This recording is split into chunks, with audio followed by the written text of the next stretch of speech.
جس وقت احمد البنی الجیریا میں شمس المعارف لکھ رہے تھے، ٹھیک اسی وقت جرمنی میں کچھ بہت ہی خاص یہودی رہا کرتے تھے۔ یہودیوں کے عالم لوگ کہ جو خود کو ہیشیڈم اشکناز کہا کرتے تھے، یعنی مقدس لوگ۔ انہوں نے ایک موومنٹ چلائی جس میں اوکلٹ نالج یعنی چھپے ہوئے علوم پر کام کیا جانا تھا،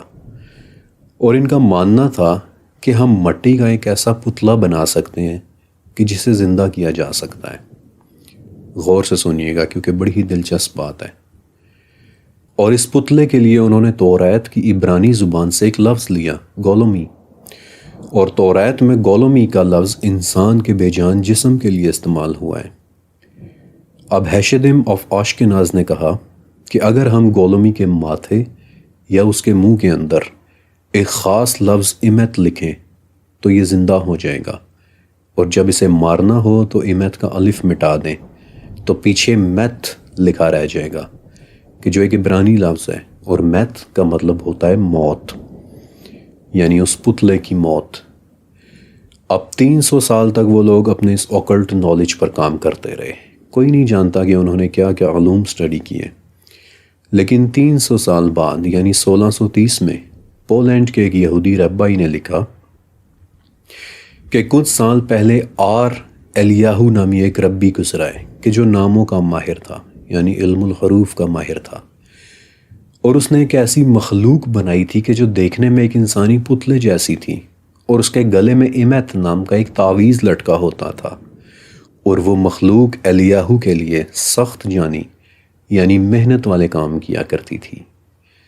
ایک طویل عرصے تک مٹی کا وہ پتلا الیاہو کے لیے کام کرتا رہا، اور بعد میں الیاہو نے کسی وجہ سے اس کے گلے میں لٹکا نام ہٹا دیا، اور جب اس نے وہ نام ہٹایا تو مٹی کا وہ پتلا، وہ گولم، خود بھی مٹی ہو گیا۔ اچھا، پولینڈ کے ربی نے الیاہو کے ایمت ریموو کرنے کی وجہ نہیں بتائی، لیکن میں نے اس معاملے کا راز جاننے کے لیے اسے مزید گہرائی سے سٹڈی کیا، اور دیکھا کہ سن 1674 میں ایک کرسچین سکولر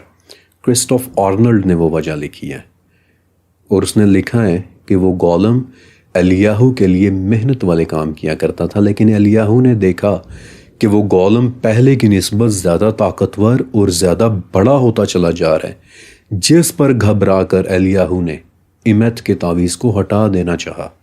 اور جب وہ تعویذ ہٹا رہا تھا تب گولم نے غصے میں آ کر اسے زخمی بھی کیا، یہاں تک کہ الیاہو کے چہرے پر کھرچنے کے نشان تک ڈال دیے۔ Imagine that.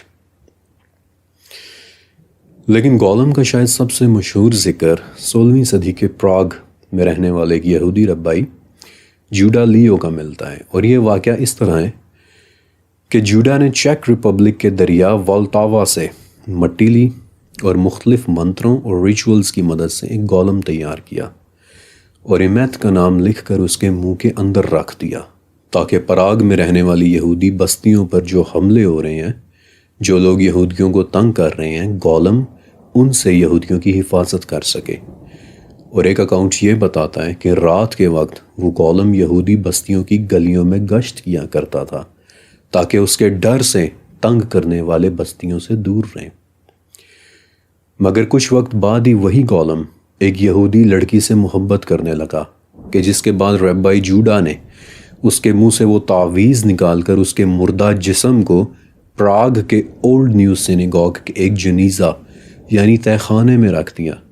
اور آپ جانتے ہیں کہ یہ سینیگوگ آج تک موجود ہے، بلکہ پراگ کا یہ سینیگوگ یورپ کا سب سے پرانا سینیگوگ ہے کہ جو آج تک ایکٹیو ہے۔ جب یہ واقعہ پرانا ہو گیا اور اس دوران ربائی جوڈا کی موت ہو گئی، تو کئی سال بعد پراگ میں ایک نئے چیف ربائی آئے، ربائی یشزکیل۔ اب انہوں نے بھی گولم والے یہ تمام واقعات سن رکھے تھے، لیکن انہیں یقین نہیں تھا، لہٰذا یقین کرنے کے لیے انہوں نے ایک فیصلہ کیا کہ وہ سینیگوگ کے تہہ خانے میں جا کر گولم کو اپنی آنکھوں سے دیکھیں گے۔ اور یہ واقعہ یوں رپورٹ ہوتا ہے کہ ربائی یشزکیل نے اپنے کندھوں پر ایک ایسی چادر پہنی جس پر توریت کی حفاظت والی آیات لکھی ہوئی تھیں، اور وہ تہہ خانے کی سیڑھیاں اتر کر نیچے گئے، لیکن چند ہی لمحوں کے اندر کانپتے ہوئے، ہانپتے ہوئے، گھبراتے ہوئے واپس اوپر آ گئے، اور تہہ خانے کے دروازے کو بند کر دیا۔ اور آپ کو پتہ ہے کہ کئی صدیوں تک وہ تہہ خانہ بند رہا، اور کئی صدیوں بعد اسے کی جرمن آرمی نے کھولا، لیکن وہاں انہیں سوائے مٹی کے اور کچھ بھی نہیں ملا۔ لیکن جس افسر نے وہ تہہ خانہ کھولا تھا اس کی اچانک حادثاتی موت ہو گئی، اور اس واقعے کے بعد اس تہہ خانے کو ہمیشہ کے لیے بند کر دیا گیا، کہ جو آج تک بند ہے اور پبلک کو اس میں جانے کی اجازت نہیں ہے۔ آج بھی اگر آپ کبھی پراگ گئے تو آپ اس سینیگاگ میں جا کر یہ تہہ خانہ دیکھ سکتے ہیں، لیکن اس کے اندر جانے کی اجازت آپ کو نہیں ملے گی۔ اور یہ جو بھی باتیں میں آپ کو بتا رہا ہوں یہ تمام ریکارڈڈ ہسٹری میں موجود ہیں۔ لیکن ایک اور بڑی ہی دلچسپ بات میں آپ کو مزید بھی بتانا چاہتا ہوں کہ اسی ملک پراگ میں کہ جہاں ربائی جوڈا نے وہ گولم بنایا تھا، 1921 کی بات ہے کہ کیرل کوپک نامی ایک رائٹر نے پراگ کے ایک کیفے میں بیٹھ کر ایک ڈرامہ لکھا تھا۔ اس ڈرامے کا نام تھا RUR، اور اس کی سٹوری یہ ہے کہ ایک کمپنی نقلی انسان بناتی ہے کہ جو انسان کے روز مرہ کے کام کرتے ہیں، لیکن ایک دن وہ نقلی انسان بغاوت پر اتر آتے ہیں اور انسانی نسل کا خاتمہ کر دیتے ہیں۔ بالکل ویسی ہی سٹوری کہ جیسی ربائی الیاہو اور ربائی جوڈا کی تھی، بالکل ویسی سٹوری کہ جہاں گولمز ان کے روز مرہ کے کام کرتے تھے لیکن ایک دن بغاوت پر اتر آئے۔ اور آپ کو پتہ ہے کہ اپنے ڈرامے میں کیرل نے ان نقلی انسانوں کا کیا نام رکھا تھا؟ روبوٹائی۔ اور اسی سے وہ لفظ نکلا ہے کہ جو ہم آج تک یوز کر رہے ہیں، دی روبوٹس، نقلی انسان کے جو انسانوں کے روز مرہ کے کام کرتے ہیں۔ گولمز کی ان داستانوں میں کتنی سچائی ہے اور کتنی نہیں، کوئی نہیں کہہ سکتا، لیکن ان باتوں سے بہت سی لوگ داستانوں نے ضرور جنم لیا ہے۔ مثلاً یدش، رشین اور سلاوک کلچرز میں گولم سے انسپائرڈ ہو کر ایک بوڑھا اور بوڑھی کی کہانی سنائی جاتی ہے کہ جو گاؤں میں رہا کرتے تھے، جن کے بچے انہیں چھوڑ کر چلے گئے تھے، اور وہ بوڑھا بوڑھی تنہائی کا شکار ہو جاتے ہیں۔ لیکن بوڑھی کو اداس دیکھ کر بوڑھا گیلی مٹی سے ایک بچہ بنا کر اس کے گلے میں ایک تعویذ ڈالتا ہے، جس سے وہ بچہ باتیں کرنے لگ جاتا ہے۔ شروع میں تو بوڑھا بوڑھی اس بچے سے بہت محبت کرتے ہیں، لیکن جیسے جیسے وہ بچہ بڑا ہوتا جاتا ہے اس کی بھوک بڑھتی چلی جاتی ہے۔ وہ بوڑھا بوڑھی کے گھر میں موجود تمام جانوروں کو کھا جاتا ہے، یہاں تک کہ ایک دن بوڑھا اور بوڑھی کو خود بھی کھا جاتا ہے۔ اب یقیناً یہ ایک لوک داستان ہے کہ جسے بچوں کو ڈرانے کے لیے سنایا جاتا ہوگا، لیکن اگر واقعی کسی بوڑھا بوڑھی نے تنہائی کا شکار ہو کر کوئی اصلی گولم بنایا بھی ہو تو کیا کہا جا سکتا ہے؟ بہرحال ان یہودی ریبائز کے بنائے ہوئے گولمز کی رپورٹس کو میں نے بہت توجہ کے ساتھ اسٹڈی کیا تاکہ اس معمے کا راز حل کر سکوں، اور مجھے احساس ہوا کہ گولمز کے متعلق تمام اکاؤنٹس میں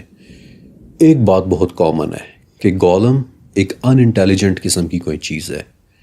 وہ ہر کام کو لٹرلی لیتا ہے، جس سے میں ایک نتیجے پر پہنچا کہ احمد البنی اور ان کے زمانے کے جرمن یہودی، یہ لوگ جنات کی کسی بہت بیسک سی قسم کو علم الاعداد کے ذریعے مٹی کے ان پتلوں میں قید کر لینے کا فن جان گئے تھے، جنہیں وہ گولمز کہتے تھے، اور ان گولمز سے وہ اپنے روزمرہ کے کام لیا کرتے تھے۔ اور جب مٹی کے ان پتلوں میں قید وہ جنات کنٹرول سے باہر ہونا شروع ہو جاتے تو یہ لوگ پتلوں کے منہ میں رکھے یا اس کے گلے میں لٹکے تعویذ کو ہٹا کر اس جن کو آزاد کرنے کی کوشش کرتے، اور یہی سب چیزیں شمس المعارف سکھانے کا وعدہ کرتی ہے۔